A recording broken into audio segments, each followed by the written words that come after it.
और आप देख रहे हैं हमारा YouTube चैनल शब्द शब्द शैलेंद्र सिंह। आज हमारे साथ क्वींस ग्रुप की एकेडमिन नीलम सिंह जी हैं, तो मैं आपको मिलवाता हूं नीलम सिंह जी से। हम पहले एपिसोड में भी मिल चुके हैं, लेकिन उस समय मुद्दा कुछ दूसरा था और आज हम बात करेंगे महिलाओं के सशक्तिकरण की, मतलब एम्पावरमेंट की, समानता की, और जो उन्होंने क्वींस ग्रुप बनाया उसके बारे में कि उसका क्या उद्देश्य था। अभी उसको कई सर्टिफिकेट भी मिले हैं, कई प्रमाण पत्र भी मिले हैं क्वींस ग्रुप को। बहुत चर्चा में है लखनऊ में क्वींस ग्रुप। अपने पिछले 2 साल पूरे हो चुके हैं और तीसरे साल में अब वो शुरू हो चुका है। तमाम कार्यक्रम क्वींस ग्रुप के लोगों को अभी याद हैं, बहुत सारे जो लखनऊ की महिलाएं हैं उसके साथ जुड़ी हुई हैं। तो आइए सबसे पहले चर्चा करते हैं क्वींस ग्रुप पे। नीलम जी, सबसे पहले बहुत बहुत स्वागत है आपका। Thank you Shailendra ji. Queens group जब आपने बनाया था, क्या उद्देश्य था उसके पीछे? देखिए, क्वींस ग्रुप जो है बेसिकली मेघना का ब्रेन चाइल्ड है।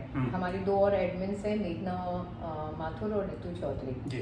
तो बेसिकली मेघना का ब्रेन चाइल्ड था कि हम लखनऊ में एक ऐसा ग्रुप लेके आए जो एंटरटेनमेंट से लेके आपके कई सारे ऑब्जेक्टिव्स को लेके चले।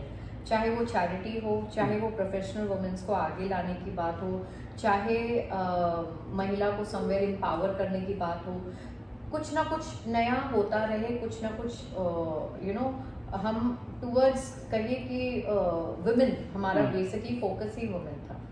अब सबसे बेस्ट जो है आज के समय में, अगर कोई भी चीज़ आप एंटरटेनमेंट के रूप में करिए तो वो ज़्यादा लोग पसंद करते हैं। आप अगर सीरियस मोड पे ले जाके कोई चीज़ करोगे तो वो पसंद नहीं, वो थोड़ी देर बाद थोड़ा सा मोनोटोनस सी हो जाती है।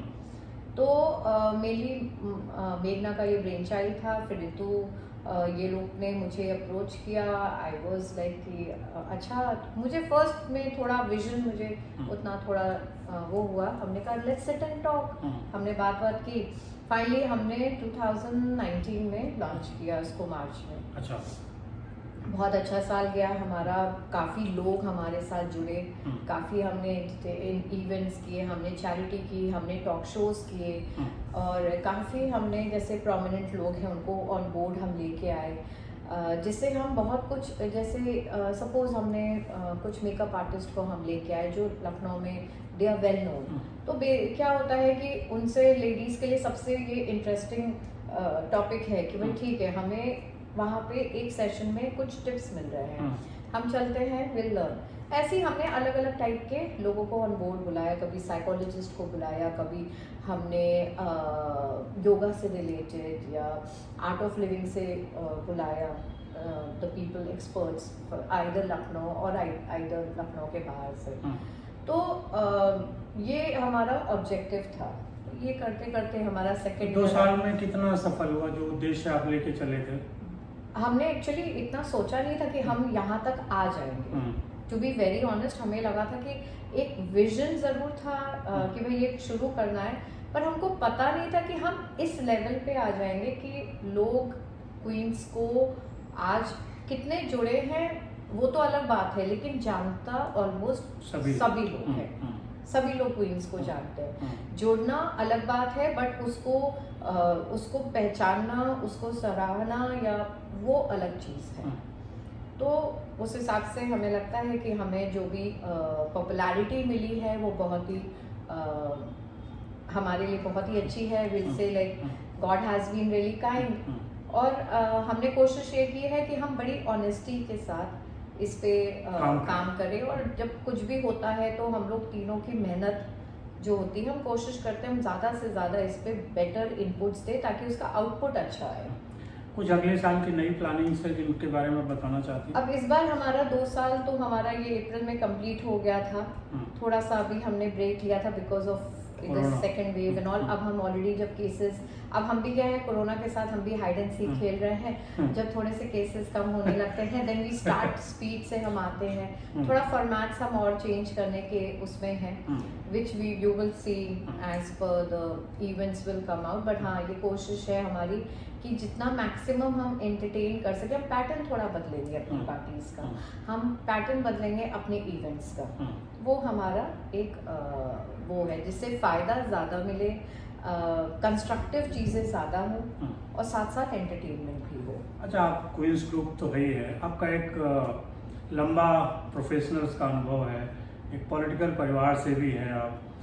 इतने जो दिनों की आपकी यात्रा रही है, जितना आपने सोसाइटी में देखा है, महिलाओं को जो समानता की बात होती है, जो एम्पावर करने की बात होती है, तो कितनी एम्पावर हो गई हैं अगर तुलना करें आप पिछले, जब से आपने करियर स्टार्ट किया था और आज के दौर में? देखिए शैलेंद्र जी, अगर हम फैक्ट बताएं तो सोसाइटी में फ़र्क तो है। फ़र्क आप कहिए पिछले 6-7 साल में हमने काफ़ी चेंजेस देखे हैं, बिकॉज बहुत सारे सोशल ग्रुप्स स्टार्ट हो चुके हैं, बहुत सारे आप जिनको कहते हैं किटी ग्रुप्स हैं। Apart from working women in a way empowered तो है भाई, क्योंकि वो बाहर जा रही है, काम कर रही हैं, उनकी डुअल रिस्पॉन्सिबिलिटी है कि मतलब वो घर पे भी हैं, वो बाहर भी हैं, उनको घर देखना है, बाहर देखना है, बच्चे देखना है, इन लॉज देखना है, हस्बैंड देखना है। बट जो एक्चुअली घर में थी उनके लिए एक तो ये प्लेटफॉर्म जो 6-7 साल में थोड़ा सा चेंजेस आया है कि महिलाएं बाहर निकलने लगी हैं, किसी भी रीजन से पर निकलने लगी है। 6-7 साल में इसने थोड़ा और पहले भी निकलती थी, बट अब थोड़ा ज्यादा हो गया, जो आपने भी नोटिस किया होगा।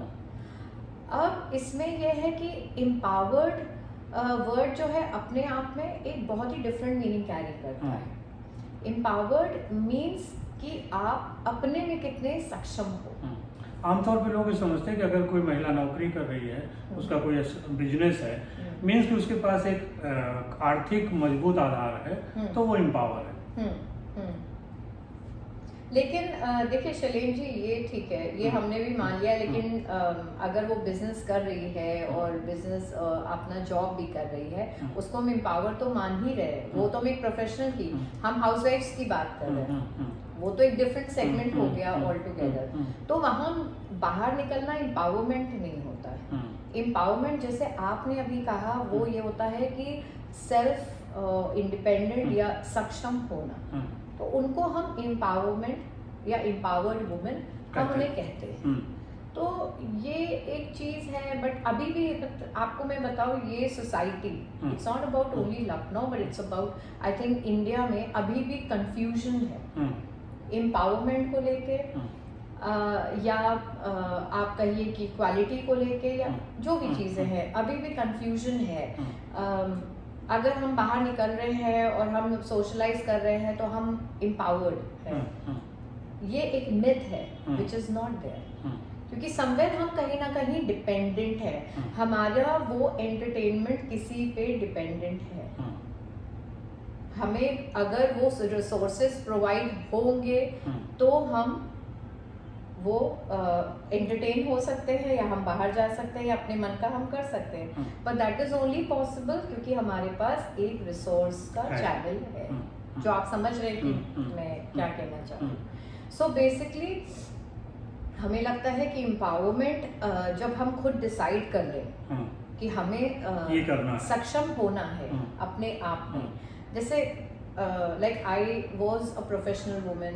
शादी से पहले मेरा स्टोर था पर्पल पाइन, बहुत काफ़ी फेमस था लखनऊ में, एंड उसके बाद I was teaching also, but शादी के बाद चेंजेस आ गए और सारी चीज़ें आ गई। तो जब तक मेरी बेटी 3 साल की हो गई, उसके बाद हमने फिर आई थॉट कि मुझे कुछ करना चाहिए। तो रिसोर्सेज ये है कि आपने, आपके पास अगर एक चैनल है, आपने 50-50 कर लिया, आपने कहा कि भाई थोड़ा हम मैनेज करेंगे, इट इज़ माई थिंग, मैं खुद करूँगी, और बाकी जो है हमारे पास जो प्रोवाइडेड है वो अलग है। तो आपके कहने का मतलब है कि जो एम्पावरमेंट है और जो इक्वलिटी है, वो दोनों अलग अलग चीज़, बिल्कुल अलग है। एम्पावर्ड वुमेन को इक्वालिटी कोई ज़रूरी नहीं इक्वालिटी मिले। तो इक्वलिटी में क्या क्या दिक्कतें आ रही, कैसे लग रहा है कि इक्वल एक समाज नहीं है? देखिए, आज भी इक्वालिटी को लेके बहुत सारे इश्यूज हैं, बहुत सारे इश्यूज हैं, क्योंकि एम्पावर्ड वुमेन जो सबसे ज़्यादा उसका इफेक्ट है, हमने पैंडेमिक के समय देखा है। पैंडेमिक में वर्किंग वुमेन के ऊपर सबसे ज़्यादा प्रेशर्स था, because work from home. Now work from home is for male and female, husband and wife दोनों वर्क फ्रॉम होम है, बट अब work from home for male and work from home for female and also work at home for female.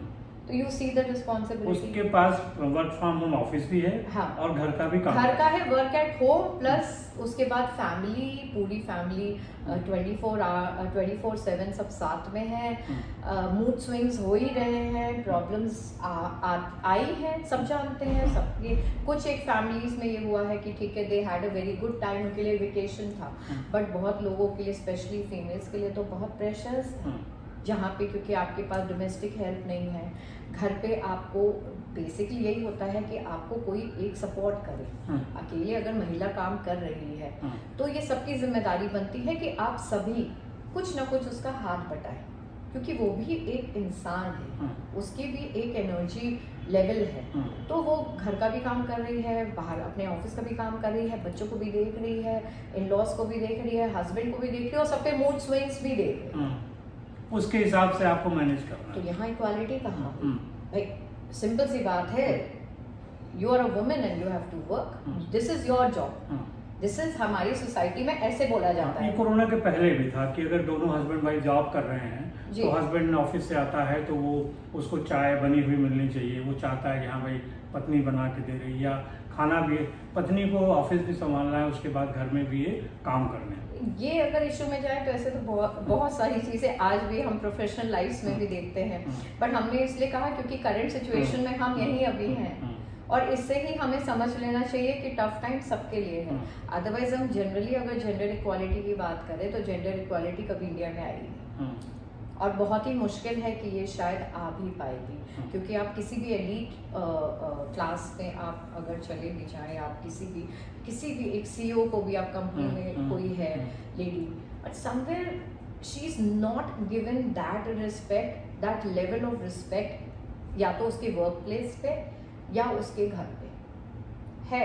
आज भी 80% लोगों के साथ ये problem है। सोचिए, हमारी कहते हैं हमारी कंट्री ठीक है, एक आज developing, we are still not developed but developing country में है, बट इंडिया को एक अच्छे स्तर पे देखा जाता है वर्ल्ड लेवल पे, बट स्टिल हमारी सोसाइटी में वुमेन की जगह आज भी वैसी ही है जो आज से 20 साल पहले थी। हाँ, थोड़ा सुधार आ चुका है क्योंकि सोसाइटी में सुधार है। तो ये माना जाता है जैसे जहाँ पे एजुकेशन है, आर्थिक सुरक्षा है, थोड़ा पढ़े लिखे लोग, समझदार लोग हैं, क्या हालात एक जैसे ही हैं समानता को लेके निचले तबके में और ऊपर? आप कॉलेज चले जाइए, स्कूल चले जाइए, आपको खुद डिफरेंसेस दिखेंगे। मेल, आप ये समझिए, इन नटशेल अगर हम कहें शहीद जी, जिस दिन पुरुष खुद समझ जाएगा कि उसे महिला को एक बराबरी का दर्जा देना है, ये प्रॉब्लम उसी दिन से खत्म हो जाएगी। हमें आंसर देना है, हम कहाँ गए, हम क्यों गए, हमने क्या किया, हमें सारी चीजें बतानी है, ठीक है? क्यों? क्योंकि ये सोसाइटी, हाँ, ये एक मर्यादा है, ये एक सिस्टम है, इसमें गिना जाता है। हम इसे डिनाई नहीं करते, डेफिनेटली करना चाहिए, ये जिम्मेदारी है हर किसी को, पर पुरुष को भी करना चाहिए। पुरुष समाज में जो प्रतीकात्मक सत्ता है जो वो शुरू से चली आ रही है, उसका कारण है बिल्कुल। आज हमने आपको क्या कहा, मेल डोमिनेटेड सोसाइटी आज भी है और आगे भी रहेगी, क्योंकि इसका सबसे बड़ा कारण खुद, और आई थिंक हर बेसिकली हम लोग में कहा जाता है अ मदर जो होती है वही अपने बच्चे को एक संस्कार देती है, तो शायद हर माँ को अपने बेटों को ये समझाना भी चाहिए कि आप जो है जैसे आप मेरी रिस्पेक्ट करते हो, वैसे आप जिसको आप लेके आ रहे हो अपने घर में, आप उसकी भी रिस्पेक्ट करो, आप अपनी बहन की भी रिस्पेक्ट करो, आपके घर में जितनी फीमेल्स हैं उनकी रिस्पेक्ट करो, और आपके घर के बाहर जितनी फीमेल्स हैं आप उनकी भी रिस्पेक्ट करो। अच्छा, ये जो समानता का अधिकार नहीं मिल रहा है, इसका क्या प्रभाव पड़ता है महिलाओं पे? देखिए, आज भी जितनी भी बेसिकली हम स्पेसिफिक तो किसी प्रॉब्लम्स पे हम नहीं कमेंट कर सकते हैं, बट अभी भी अगर आप इंटरनली उनसे अगर कभी आप 1-to-1 किसी की बात करिए या काउंसलिंग करिए सुनील जी, तो ऐसा बहुत कम है जो अंदर से the ladies are really contented, अपनी बहुत संतुष्ट हो अपनी लाइफ को लेके। उनकी प्रोडक्टिविटी पे फर्क पड़ता है, काम वो ठीक से कर नहीं पाएंगी, परफॉर्मेंस उनका होगा नहीं, फ्रस्ट्रेशन लेवल रहता है, बच्चों पे वो फ्रस्ट्रेशन उतरता है, फिर बेसिकली है क्या, डिप्रेशन, एंजाइटी तो सबसे बड़ी प्रॉब्लम है। और ये पैंडेमिक के पहले भी था, पैंडेमिक के थोड़ा उभर गया ड्यूरेशन में ये और क्लियर हो गया और प्रोमिनेंट हो गया, बाहर आ गया। तो इस समानता के अधिकार को देने के लिए या लोगों को जागरूक करने के लिए क्या करना चाहिए? देखिए बेसिकली हमने अभी आपसे यही चीज़ कही कि मेनली जिसका रोल है वो है हर पुरुष को खुद अपनी जिम्मेदारी समझनी पड़ेगी। ठीक है, आप जो है बेसिकली मदर, आपको जो आपकी माँ है, वो जो लेडीज़ है, हम भी लेडी, मतलब आई एम अ फीमेल, तो अगर मेरा बेटा होता, I have a daughter fortunately, so अगर मेरा बेटा होता तो मैं उसको यही सिखाती कि भाई जैसे ये है कि बाहर निकलो तो इज्जत करो, घर में हो तो इज्जत दो। तो ये चीज तो घर से आती है। देखिए कहते हैं ना, family is the first home, is the first school of the child. तो जो हम कल्चर यहाँ से सीख के जाएंगे, हम वही तो दिखाएंगे आगे जाके। कि ये दोनों के अधिकारों को लेके आपस में कोई तनाव या कोई जो दिक्कत आ रही है कि पुरुष को लग रहा है कि अगर मैं समान अधिकार दे दूंगा तो मेरी सोसाइटी में वो पोजीशन नहीं है, वो एक उनका एक उनके लिए ईगो है, प्लस उनके लिए रिस्पेक्ट वाला पॉइंट आ जाता है कि अगर मैंने इसको वैसे बोल दिया या उसको मैंने दिखाया नहीं 4 लोगों के आगे कि देखो वो मेरी बात मानती है, यू नो, सो वो पुरुष वर्ड उस पे वो जाएगा नहीं। This is the mentality. But पुरुष होना ये नहीं होता है। पुरुष होना ये होता है कि आप किसकी आप इज्जत देंगे ना, आप उनसे उनको एक समानता, एक इक्वल लेवल देंगे तो आप पुरुष हैं। आप डोमिनेट करने से पुरुष नहीं बनेंगे। एक हमारे समाज में मिथक तमाम चले आ रहे हैं कि अगर कोई पुरुष है, महिला का कहना मानता है, ये पत्नी का, महिला मतलब पत्नी का कहना मानता है, तो वहाँ पे उसको ये माना जाता है कि ये थोड़ा सा उन शब्दों में भी उसको ये कारण है कुछ नहीं, ये कोई गलत कारण नहीं है। अगर किसी को दिमाग में ऐसी बातें हैं बीड़ी शरीफ जी, तो ये गलत सोच है, ये मिथ है। आप you will be respected, specially women. आपको, क्योंकि आप एक सेंसिबल मेल में गिने जाओगे। तो अगर आप किसी को इज्जत देते हो, एक औरत को भी उतने ही अधिकार उनको भी मिलने चाहिए जितने पुरुष को मिले हैं। वो क्यों डिप्राइव हो इन चीज़ों से? क्या गलती है? घर वो संभालती है। हम कहते हैं ना कि औरत एक शास्त्रों में कहा गया है, not very good at Sanskrit, I was trying to learn this shloka yesterday only. कोई आयुर्वेद के हमारे आचार्य हैं, उनका था, उसका निचोड़ ये था, कहते हैं कि जहाँ पर स्त्री का सम्मान होता है वहाँ पर देवता वास करते हैं, और वहीं सारे कार्य भी फलित होते हैं। तो अब आप सोचिए कि लोग अगर इस चीज को नहीं मानेंगे, it is not, I am not blackmailing them, but I am just telling them कि हम ये पूरी हमारा जो है शास्त्र, हमारे वेद, हम ये इससे ही तो हमारी पूरा ये कल्चर बना है।